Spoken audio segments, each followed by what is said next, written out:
Welcome to the Author Spotlight series, where we shine a light on some amazing authors and their amazing stories. Today, I'm joined by Willa. So, welcome. Hi there. Thank you so much. We're so glad you're here. I hope you had a nice day. Yeah, absolutely. It's been a fantastic day. It's still bright and sunny outside, so very excited to enjoy some of the summer so far. Tell us a little bit about yourself and the book. Alrighty. So I'm Canadian. I'm from Ontario. I'm just outside of Toronto. And the my book is an ode to the honey tongued, which is a queer fantasy horror with a side of spice. It's not a romance per se, but it is basically if you introduced Midsummer to Hosier's music to Celtic mythology and what that could entail in terms of the chaos surrounding it all. Okay, so let's start from the beginning. What was the first spark or idea that led to an ode to the honey-tongued?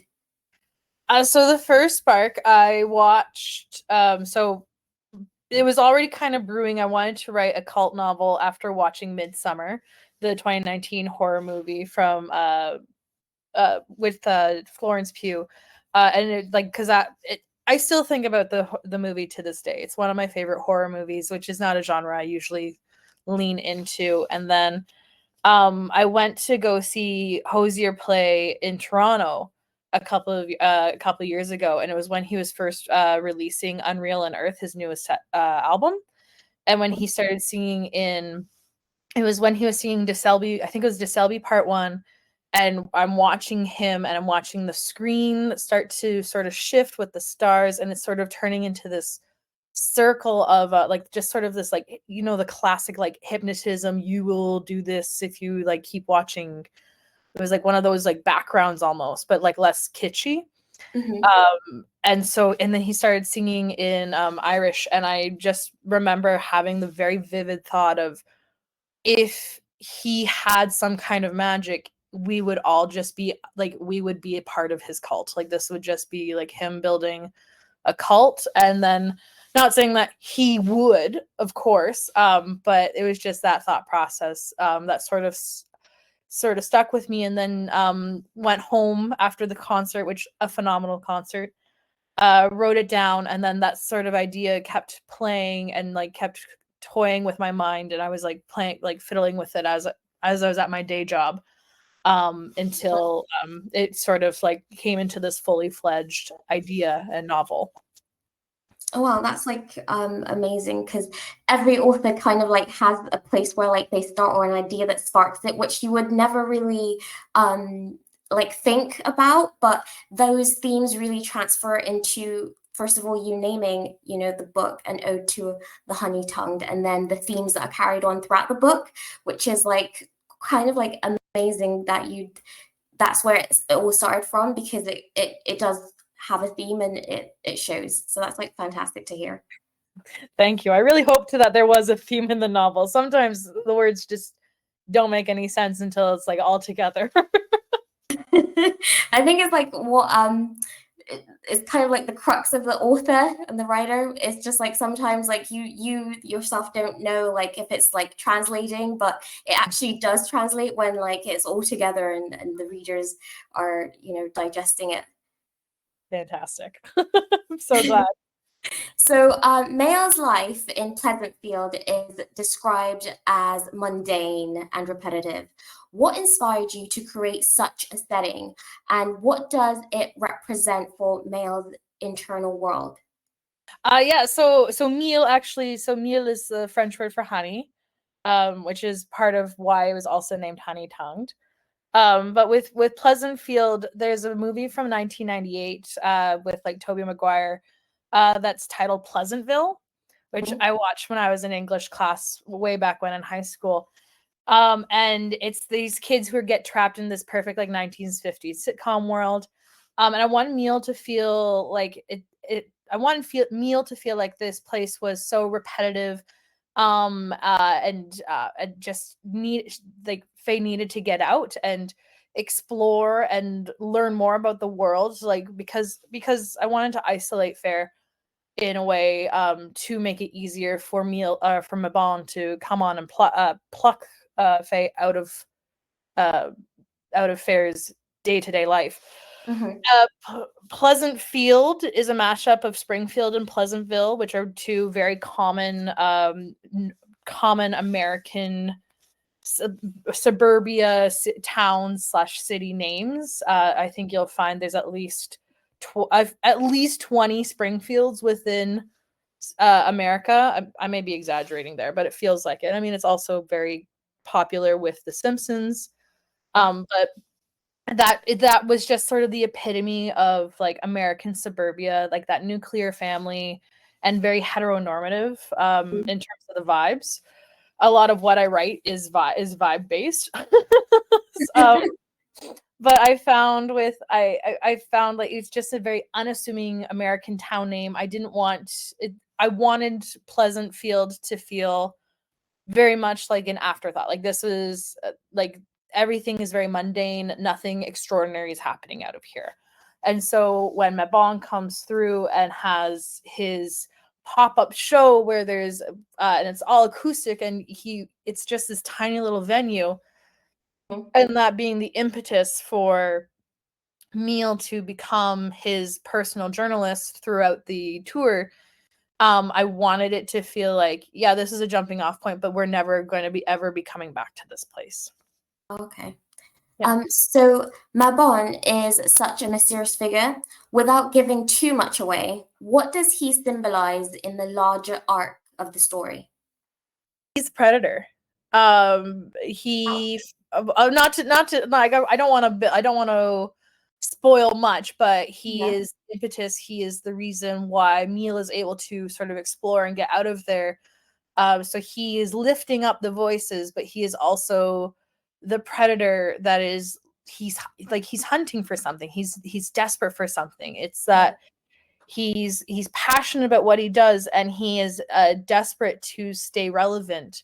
And so with the way that he's pulling in Meal and the way that he's pulling in his fans at a large after Meal starts writing for him, it is I really wanted that sort of to be explored as well. Again, going back to the themes with like a parasocial relationship, because around the time that I was writing this, the Eras tour was coming out, and it was and that was such a huge cultural impact for everyone, like including myself. Like I was constantly watching the videos on TikTok, and so seeing this in that parasocial relationship, it sort of fit within the book as well in terms of like how I wanted, or in terms of what I wanted like Mabon to really like be the figurehead of at some point. Like I wanted him to know how to get to his end goal, and he knew what he needed to do. And so Neil was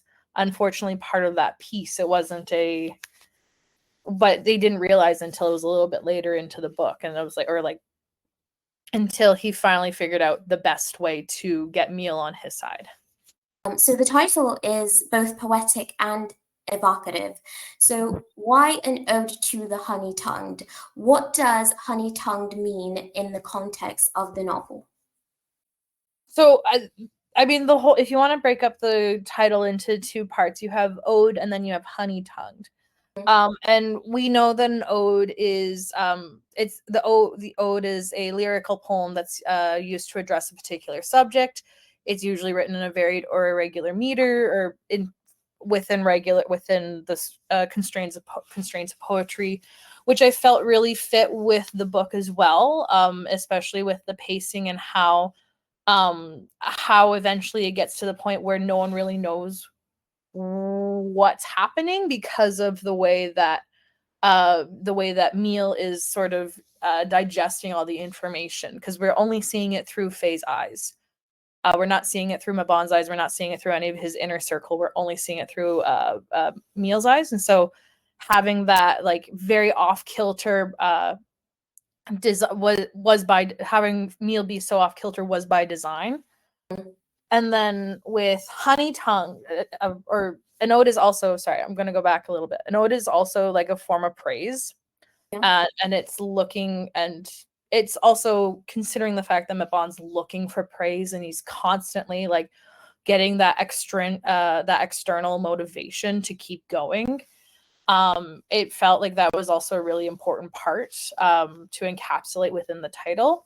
But then honey-tongued, we know, has two meanings. The first is that eloquent and persuasiveness that we usually expect with it being honey-tongued, and Mabon is extremely eloquent and extremely persuasive. It's part of his character. He's very suave. He's very crafty, and so him being honey-tongued was real, or like being deemed honey-tongued was really, really important for me. But then also because this is an adult book, and there is some spice, and there is some there is some particularly spicy moments within the book, because it's not a romance per se. Meal and Mabon do get together at some point, and Mabon does use his tongue for Meal, and so it felt pretty like literal in terms of like honey tongue. That's like the most like non like aggressive way that I could say that. Yeah. So, Yeah. but it was just a bit on the nose, which is why Meal is also just a fun name to have for Faye's character, because it really just fit in with everything surrounding it as well. So there's an undercurrent of magic or the uncanny here. Did you draw on mythology, folklore, or something else when building this world? So I definitely drew on like the folklore and mythology and Celtic mythology. A lot, definitely, like I've always been a big mythology fan growing up. I was like, my nose was always in a book with mythology, and my late night searches were all like Egyptian mythology or Greek mythology, and just like soaking in as much as I possibly could.